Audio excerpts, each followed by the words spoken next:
position.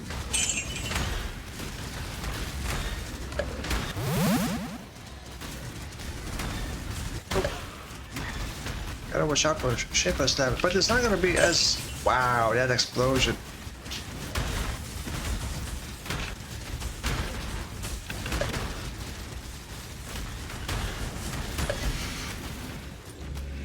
Nice.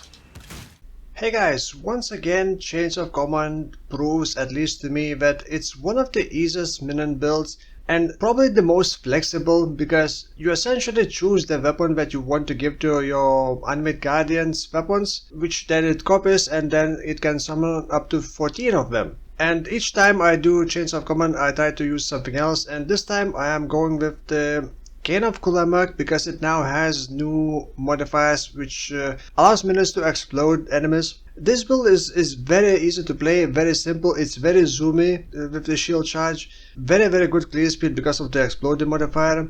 It is not very cheap, at least for my builds it's not very cheap. I usually do kind of cheaper builds. But as most of the minions goes, you kind of need to invest a bit into many things like cluster jewels and let's say Animate Guardian itself. With the changes, Animate Guardian is not as scary if it dies. It does not lose equipments anymore. However, if Animate Guardian dies, it cannot be resummoned in the same map. You can resummon it in other map or in hideout, but the Animate Guardian is still going to be disabled. It's going to be unsummoned as soon as you try to enter a map where it died. You don't want your Animate Guardian dying, because if it dies, you cannot complete the map. But so far that only happened once to me. I am using this build mostly just to farm. Anything that has high density of monsters works extremely well with this. And I have been farming tier 16.5 maps, those maps in between tier 16 and tier 17. I've been farming Abyss, but I don't want to spend 20 minutes per map, so I spec out of Abyss and spec into Breach, and Breach is just so good with this. It just explodes the whole screen because you get so many monsters, and I am juicing. Not fully juicing, just using Abyss Scarabs and adding more Abyss, sorry, not Abyss, Breach Scarabs and more Breaches, I guess. I don't know what is the budget of this build. It's probably above 10, yeah, it is above 10 divines, but you can start it at lower. In the past, Chains of Command pretty much always had to use breathing jars to summon worms to be able to ramp up minions before the boss fight. But now there is a new unique Squirming Terror, a ring which you can give to your Mercenary. You can even give 2 of them, and every 2 seconds it will spawn 1 worm. Once that worm dies within certain radius, the Animate Guardian will get a kill because it is using Gravebind gloves, so all the kills are attributed to Animate Guardian, and it will summon a stronger version of animated weapons. If the animate weapon gets a kill, then it summons a weaker version. So you want Animate Guardian to have Gravebind gloves. I'm only using 1 ring, but for bossing, I'm not sure if I would take this to more serious bossing, but you would definitely want 2 of these rings. For example, if I give this ring to my Mercenary, having only 1 of them, you're not gonna be able to reach maximum stacks. Animate Guardian's weapon lasts for 42.8 seconds. I guess it can summon most of them, but it's not very quick. So yeah, I'm gonna talk about what else I have on my Merc, what I have on the Animate Guardian, and the rest of the setup. I've been experimenting with defenses. I'm not sure what to do about defenses for this character. It's not very tanky, but it has been working pretty well for me. By the way, if you don't know, Chains of Command body armor does not need to be linked, and you place Animate Guardian somewhere else, and the rest you just add supports to support those animated weapons. This is a hit plus poison build, but the poison isn't very strong, but it still works really well because the explosions also can poison enemies and proliferate, not really proliferate, but finish off enemies that didn't die from the explosion initially. So yeah, other than getting minion damage and trigger wand and attack speed, plus minion levels do nothing for this. Well, it would raise level of Animate Guardian, but not animated weapons, and it's not really worth going for plus levels. Also, you cannot use Dark Monarch. There is no double Animate Guardian Dark Monarch, and animated weapon Dark Monarch would disable Animated Guardian. And if you give Dark Monarch to Animate Guardian, it also does nothing. So there's no synergy with the Dark Monarch. other than this body armor, and I'm also using Owl's Uprising. You cannot use skitter boards because we are also minions, and you can only have Animate Guardian and Animate weapons. So there wasn't much I can add for auras. Didn't want to use Malevolence, it's not really adding much. There's only Envy aura and Haste aura for damage, and there's nothing else. So currently I am using Tempest Shield, Determination, Haste, which is free, and Arctic Armor to be immune to freeze. So I am immune to freeze, I am immune to shock because of the Tempest Shield. I am also working on trying to get better Mercenary because I also want to replace Mercenary. Right now I have only 6.2k armor, so it's not that much, and 66 and 64 attack and spell block respectively. I don't have recover life on block, that would be a very expensive shield. But you could probably get that and work in defenses. So instead for defenses, I was trying Blood Notch, but without Immutable Force. Immutable Force unique jewel is the expensive one. And running this also helps. When you get hit with a big hit, you're most likely gonna get stunned. And this will help you mitigate or recover quicker.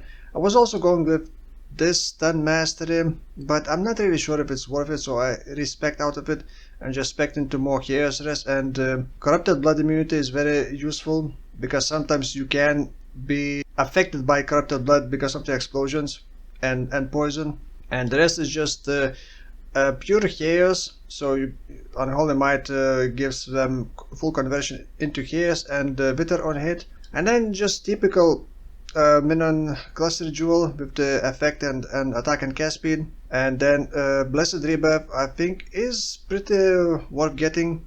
You do want to make them a bit tankier as well. You also want enough chance to poison, ghastly eyes with chance to poison, and accuracy if you can afford. Get something like this with the double flat damage, physical and chaos flat damage, and attack speed. As for the passive skill tree, it's pretty simple. I will leave Path of Building import code in video description. So Mercenary, I chose to go with the aspect of the spider one, because then you can give Venomous Shroud body armor, which by the way was 1 divine, which lowers all resistances of enemies including chaos, so it's also minus 10 to chaos res, and those enemies deal 10% reduced damage, so it adds some mitigation as well. And then obviously Squirming Terror Ring, Leer Cast just to increase ally damage a bit. And Mercenary itself does not need to do damage, so that's fine. I really like using Shaper Seed for regen. It helps a lot with myself and my minions surviving better. And Mana Sustain. Calm's Binding, it's not really needed, it just adds a bit of physical mitigation. And the rest is just purely random items that it had. Ideally, I would want to replace this with this similar one, but it would also have grace. So I would have some evasion, because to my Animate Guardian I gave this Cane of Kulemak. So it is 615 physical DPS, pretty high attack speed for a staff, and it does have exploding mode and chance to blind, so the blind would synergize pretty well with grace and evasion, but I still haven't gotten the right mercenary. But yeah, when it comes to Cane of Kulemak, essentially just search Cane of Kulemak, exploding mode, and sort by physical DPS. You don't want elemental. I'm not even sure if it can roll elemental, and then the rest just look for the price, whatever else you can get. Like you could even get chance to poison for minions and replace chance to poison support for something else, like either chaos would give more. Chance to deal double damage could also work on the Cane of Kulemak, but in my case I tried to compare it and it wasn't really performing that much better, because remember, poison doesn't care about chance to deal double damage, so it wasn't really worth getting chance to deal double damage. What else I gave to Animate Guardian is by the way, that's how you can see in PUB Animate Guardian setup. So Cane of Kulemak, a helmet with nearby enemies have -9 to chaos resistance, that's a hunter mod. I gave Belly of the Beast because that's the only one that I had, but it really doesn't matter as long as it gets resistances and life. Gravebind is a must, the boots just whatever, movement speed, maybe chaos res. For animate weapons, obviously it's just the Cane of Kulemak. I have to remember to select the right set for Guardian's weapons. Now in the configs here I added, because Mercenary is not calculated automatically and Animate Guardian is also not calculated automatically, so I added extra things. You could compare it to Envy Aura. For example, Envy Aura would add quite a bit, almost 100k per minion. You could use per kill stove for Mercenary as well to get lucky damage, but it doesn't add that much. I don't think that it's really worth it. You are getting minus 19 to HS resistance on enemies because venomous body armor and helmet on the Animate Guardian with minus 9. Nearby enemies take 15% increased damage. That's from the aspect of the spider on Mercenary. And also nearby allies deal 50% increased damage. That's from Leercast on the Mercenary. And yeah, that's my current damage. I am not using any of the Awakened Gems, Void Manipulation, Multi-Strike, Wild Toxins, Chance to Poison, Minion Damage, and Predator Support. Then I'm using Flesh Offering, Desecrate Flesh Offering inside the Trigger Wand. Convocation with Automation. I'm not sure if it's needed, but it also heals minions and fewer buttons to click. Shield Charge with the faster attacks to quickly move around. Animate Guardian linked to Meat Shield, Feeding Frenzy, and Minion Life. And yeah, that's pretty much it. The Pantheon powers as well. If you're going with the Blood Notch, you want obviously to avoid taking this one, and you are shock immune, so you also avoid this. So I took this one and I took this one. The anointment, by the way, I anointed this one, Ravenous Horde. It is pretty important for your minions to be fast. If you're doing, for example, Syndicate and some of the members start running away, your minions may not be able to catch up without this, so you definitely want to give them movement speed. This rune grab is not needed, just added it for extra, I guess, defense layer, sort of. And yeah, the rest you can analyze from Path of Building. I think that's pretty much it.